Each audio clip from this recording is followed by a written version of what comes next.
Hello' guys, বাহিৰত পৰি আছে পুৰা বৰষুণ। চাওক, বৰষুণ, ইফালে মেঘ আকাশত। তো আমাৰ ছাগলীগিলা ইয়াতে আছে। আজি এতিয়াও ওলাও অহা নাই, মানে ইহঁতক পুৰা পলিথিনেৰে ঢাকি দিছোঁ, নহ'লে পানী সোমাব নহয়।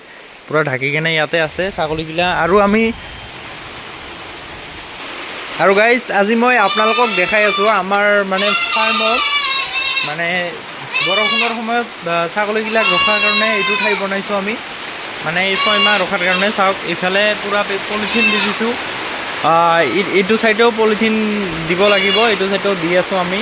আৰু অলপমান আৱাজটো কম আহিব, মানে পূৰা বৰষুণ হৈ আছে নহয় ওপৰত। আৰু আমি এটা কাম কৰিছোঁ, ইয়াতে পূৰা পাইপ দি দিছোঁ। ইফালে চাওক, এইটো পাইপ দি দিছোঁ, আৰু পানীটো ইফালে দি পূৰা ইফালে পৰি আছে। চাওক গাইজ, পূৰা ইফালে পৰি আছে পানীখিনি, চাওক পূৰা পৰি আছে। আৰু ইফালে এইটো খানা দিয়াৰ কাৰণে বনাইছোঁ, কাঠেদি বনাইছোঁ। আৰু গাইজ চাওক, ইফালে আৰু কেইজনমান ছাগলী ইফালে আছে এইটো ৰুমত। চাওক, এইগিলা হয় ইহঁতে বাহিৰতে আছে, ইয়াতে আছিল আৰু এটা আছে ইফালে। এইগিলা চাওক, ইহঁতক খানা দিব লাগিব এতিয়া। তো গাইজ, আজিলৈ ইমানে। আমাৰ ছাগলী ফাৰ্মৰ এইখিনিয়ে বনাইছোঁ বৰ্তমান বৰষুণৰ কাৰণে।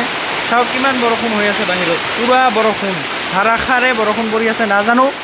নাজানো গাইজ কেতিয়া বৰষুণ এৰিব, নাজানো। তো আমি ছাগলীকতো খানা দিবই লাগিব।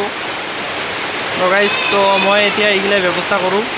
তো গাইজ, আজিলৈ ইমানে। আৰু আপোনালোকৰ ফাৰ্মৰ অৱস্থা কেনেকুৱা জনাব।